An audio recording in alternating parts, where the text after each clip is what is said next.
break into their homes, to destroy their personal property, and even to assault or perhaps kill them.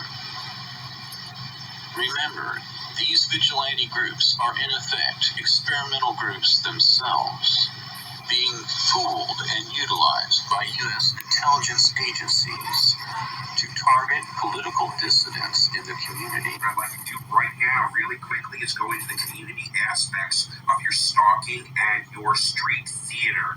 So, one of the biggest groups that's evolved over the past 10 years, I believe the terrorist liaison officer programs geared up between 2005 and 2008.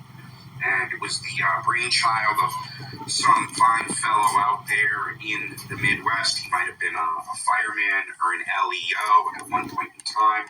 I'm not sure. However, these days, law enforcement officers, especially firemen, EMS, and county and city utility workers are now trained by Homeland Security to be terrorism liaison officers. The acronym for that is TLO. And what are terrorism liaison officers? They are supposedly, quote unquote, information gathering personnel. But really what their true job is to engage in overt stalking in the community, along with the surveillance role players. You guys can Google that. That's what the Department of Justice refers to them as. Surveillance role players are civilians, regular, obnoxious individuals who have been trained to overtly stalk you through commercial locations. They're also referred to as live action role players. Now, in your neighborhood, you'll have a neighborhood watch system, and there's something called Citizens Corps.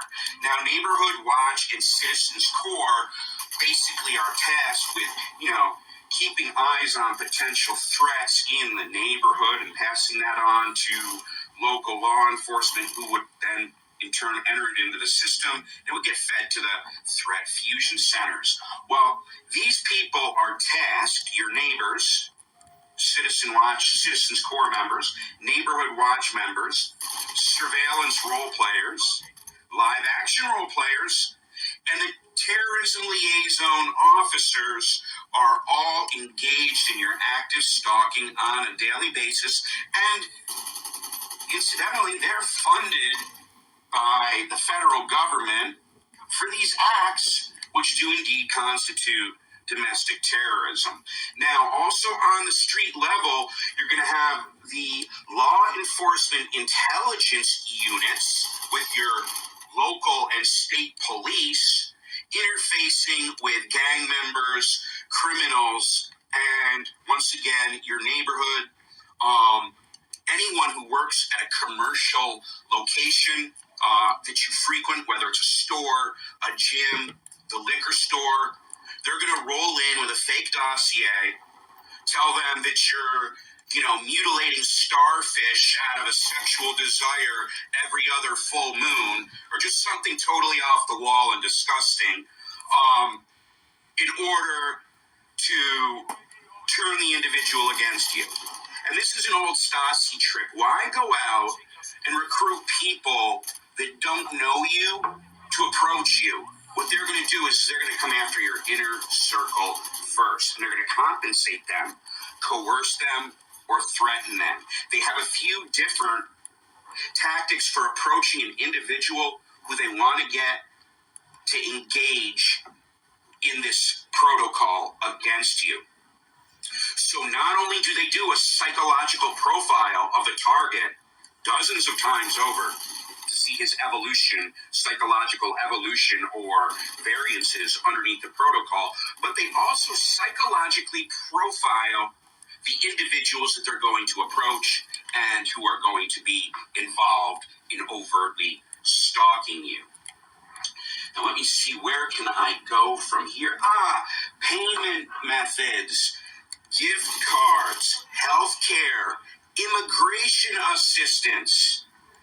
When I lived in Miami a few years back, they brought in two individuals from a African country when the sponsor could barely afford a $600 a month apartment. The deal for him was, you help us overtly stalk Dr. X, and we'll bring in your sister and her boyfriend, who are both like 19 and 20 years old. You can sometimes get a visa for one family member from these countries, but for a family member who has no means of supporting herself at 19 years of age, there's no way that you're going to bring your 20-year-old boyfriend here as well. So what they do is they'll offer a lot of these recently arrived immigrants immigration assistance if they engage in overt stalking.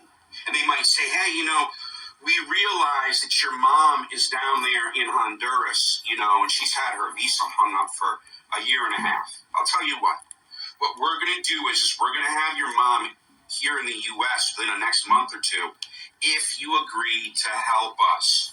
And by the way, when your mom gets here, we have a job here for her as well. And then they're going to give these people $15, $20, $25 an hour. They're going to help them purchase a vehicle or lease a vehicle. They will help them rent an apartment in your neighborhood.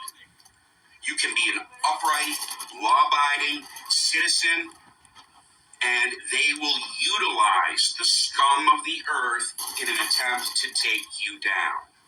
This is standard operating procedure for them. The other thing is that these gift cards that they dole out are utilized to buy clothing that matches certain color patterns as part of Homeland Security's neuro-linguistic programming protocol, which is, how would you say it, heavily intertwined with the program. It's one big aspect of the program, and that would be contained under, how would you say it, the subsection of this if it were written out of the PSYOPs. So the NLP is actually an aspect of the PSYOPs. And there was one other thing that I wanted to mention to you guys. Spoke with somebody about it on Twitter. Oh, okay. I said the individual suggested to me that solely the FBI was responsible for his stalking. This was conveyed to me in a message, direct message on YouTube. My response to him was, it is easy to be fooled into thinking it is any one group because they use the same tactics, and that is part of their game. Plausible deniability through multiple actors. That is one of their keys to getting away with this illegal operation, which constitutes domestic terrorism.